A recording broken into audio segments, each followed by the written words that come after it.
नमस्कार। छत्तीसगढ़ में 2 चरणों में विधानसभा चुनाव संपन्न होंगे। पहले चरण का जो मतदान है वो 7 नवंबर को होगा और दूसरे चरण का जो मतदान है वो 17 नवंबर को संपन्न होगा।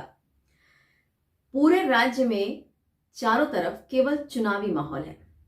हर तरफ केवल चुनावी शोर है और चाहे वो बीजेपी हो चाहे कांग्रेस हो, 90 की 90 विधानसभा सीटों पर सभी प्रत्याशियों की तस्वीर अब साफ हो गई है कि किस विधानसभा से कौन सा प्रत्याशी किसके सामने मैदान पर है। तो वहीं अभी तक जहां भारतीय जनता पार्टी ने अपना घोषणा पत्र जनता के सामने नहीं लाया है, तो वहीं कांग्रेस पार्टी का भी घोषणा पत्र जनता के सामने अभी नहीं आया है। लेकिन आज हम आपसे बातचीत करेंगे मुख्यमंत्री भूपेश बघेल द्वारा किए गए एक बड़ी घोषणा के बारे में। 2018 में कांग्रेस ने विधानसभा चुनाव के समय बिजली बिल हाफ और किसानों का कर्जा माफ वाला दांव खेला था और इसी के सहारे कांग्रेस ऐसा मानती है कि उसने सत्ता पर वापसी की थी। मुख्यमंत्री भूपेश बघेल ने एक बार फिर घोषणा पत्र जनता के सामने लाने से पहले किसानों के कर्जा माफी की घोषणा उन्होंने कर दी है। शायद कांग्रेस ये मानती है कि इस टाइप के घोषणा करने से एक बार फिर वो सत्ता पर वापसी कर सकती है, क्योंकि छत्तीसगढ़ की जो राजनीति है वो किसान और धान इन दो के इर्द गिर्द ही घूमती है। छत्तीसगढ़ को वैसे तो धान का कटोरा कहा जाता है और छत्तीसगढ़ में चाहे वो बीजेपी पार्टी हो चाहे वो कांग्रेस हो, इन दोनों के जो मुद्दे होते हैं वो किसान, धान, समर्थन मूल्य, इन्हीं के आसपास और इसी के इर्द गिर्द घूमते हैं। 2018 में जहां कांग्रेस ने इस मुद्दे को लेकर के सत्ता पे वापसी की, तो इस बार भी फिर से उसी वादे को कांग्रेस पार्टी ने एक बार फिर से रिपीट किया है। छत्तीसगढ़ की यदि हमको राजनीति समझनी है तो उसको एक बार भौगोलिक स्थिति हमको उसकी देखनी पड़ेगी, वो भी किसान और धान के संदर्भ में। छत्तीसगढ़ को हम 3 हिस्सों में बांट सकते हैं, उत्तर छत्तीसगढ़, दक्षिण छत्तीसगढ़ और मध्य छत्तीसगढ़। उत्तर छत्तीसगढ़ में छत्तीसगढ़ का सरगुजा संभाग आता है, दक्षिण छत्तीसगढ़ में छत्तीसगढ़ का बस्तर संभाग आता है और मध्य छत्तीसगढ़ में छत्तीसगढ़ का दुर्ग, बिलासपुर और रायपुर या मैदानी इलाका है जो वो आता है। उत्तर छत्तीसगढ़ की यदि हम बात करें सरगुजा संभाग की, तो सरगुजा संभाग की जो पूरी की पूरी सीट थी वो एक तरफा 14 सीटें पिछले बार 2018 में कांग्रेस के पास थी। दक्षिण छत्तीसगढ़ की यदि हम बात करें बस्तर संभाग की, तो यहाँ की 12 सीटों में से 11 सीट कांग्रेस के पास थी और मैदानी इलाके की यदि हम बात करें रायपुर, बिलासपुर और दुर्ग की, तो यहाँ पे जो समीकरण रहा है वो कभी स्थानीय मुद्दों को लेकर के रहा है, कभी प्रत्याशियों के चेहरे को लेकर के रहा है, तो कभी जो अन्य मुद्दे हैं उनके आधार पर यहाँ का जो जीत और हार की जो स्थिति है वो यहाँ पे बनती और बिगड़ती रहती है।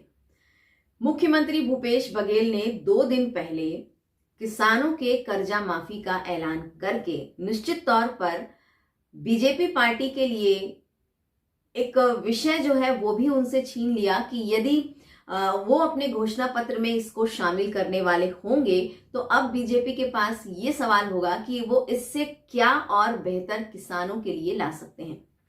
हालांकि कांग्रेस का कहना है कि उन्होंने जो 2018 में वादा किया था कि वो किसानों का कर्जा माफ करेंगे और बिजली बिल हाफ करेंगे, तो उन्होंने लगभग 20 लाख किसानों का जो कर्जा है उन्होंने माफ किया है।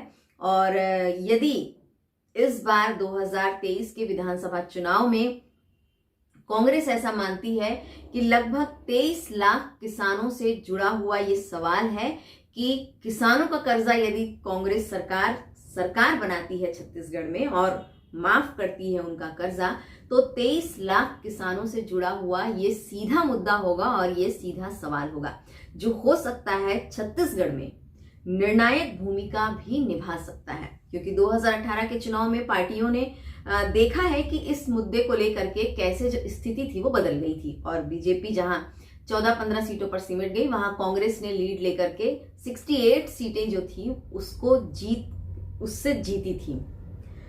इसके बाद ऐसा मानती है कांग्रेस कि उसने अपने इस कार्यकाल में 2018 के कार्यकाल में लगभग 20 लाख किसानों का 10,000 करोड़ रुपए उसने माफ किया है।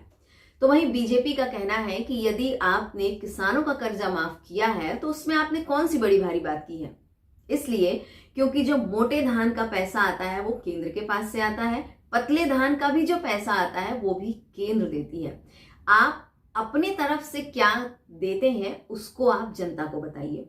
और रही बात कि आपने कहा कि आपने पिछले बार लगभग 20 लाख किसानों का कर्जा माफ किया है, तो आप उन किसानों के नाम बताइए कि क्या आपने जो राष्ट्रीयकृत बैंक हैं, राष्ट्रीयकृत बैंकों से जिन किसानों ने कर्जा लेके रखा है, लोन लेकर के रखा है, क्या आपने उनका कर्जा माफ किया है, या ऐसे कौन से किसान हैं छत्तीसगढ़ में जिनका आपने कर्जा माफ किया है। बीजेपी कांग्रेस से जानना चाहती है कि आखिर उन किसानों का नाम कांग्रेस क्यों सामने नहीं ला रही है। इसके अलावा इस बार 2023 में छत्तीसगढ़ में क्षेत्रवाद का जो मुद्दा है वो भी सामने रहेगा। हालांकि भूपेश बघेल ने अपनी जो 4 बड़ी घोषणाएं की हैं उनमें से कर्जा माफी की जो घोषणा है उन्होंने घोषणा पत्र आने से पहले ही कर दी है। इसके अलावा भूपेश बघेल ने कहा है कि यदि इस बार हमारी सरकार बनेगी छत्तीसगढ़ में तो हम जातिगत आधार पर जो जनगणना है उसको भी कराएंगे। अब यहाँ पे ये सवाल पैदा होता है कि 2018 से छत्तीसगढ़ में जब से कांग्रेस सरकार सत्ता पर काबिज हुई है तब से, चाहे वो पीएससी घोटाला हो, चाहे वो धर्मांतरण हो, चाहे वो धान का मुद्दा हो, समर्थन मूल्य का मुद्दा हो, गौठान का मुद्दा हो, ये सारे ऐसे ज्वलंत मुद्दे हैं। और हाँ, ईडी का मुद्दा हो, इनके जितने भी बड़े अधिकारी हैं, अधिकतर जो अधिकारी हैं वो इस समय ईडी की हिरासत में हैं, बहुतों पे जांच चल रही है। तो इन सब मुद्दों पर जहां सरकार घिरी हुई है, ऐसे समय में कांग्रेस को क्या लगता है कि वो इन सब मुद्दे को लेकर के एक बार फिर अपनी छवि साफ कर पाएगी और फिर से अपनी सरकार बना पाएगी। हालांकि जहां कांग्रेस ने अपने विधानसभा चुनाव में 30 नए प्रत्याशियों को जगह दी है, तो वहीं बीजेपी ने भी 48 नए चेहरों को जो है इस बार विधानसभा चुनाव में मैदान में उतारा है।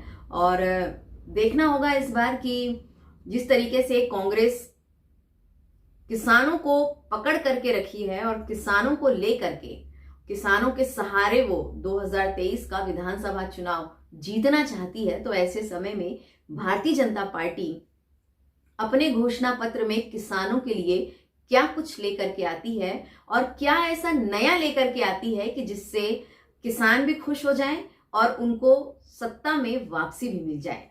ये तो हम तब देखेंगे जब छत्तीसगढ़ में चुनाव के बाद परिणाम आएंगे और तब स्थिति जो है वो एकदम साफ हो जाएगी। तब तक हमें केवल इंतजार करना होगा। नमस्कार।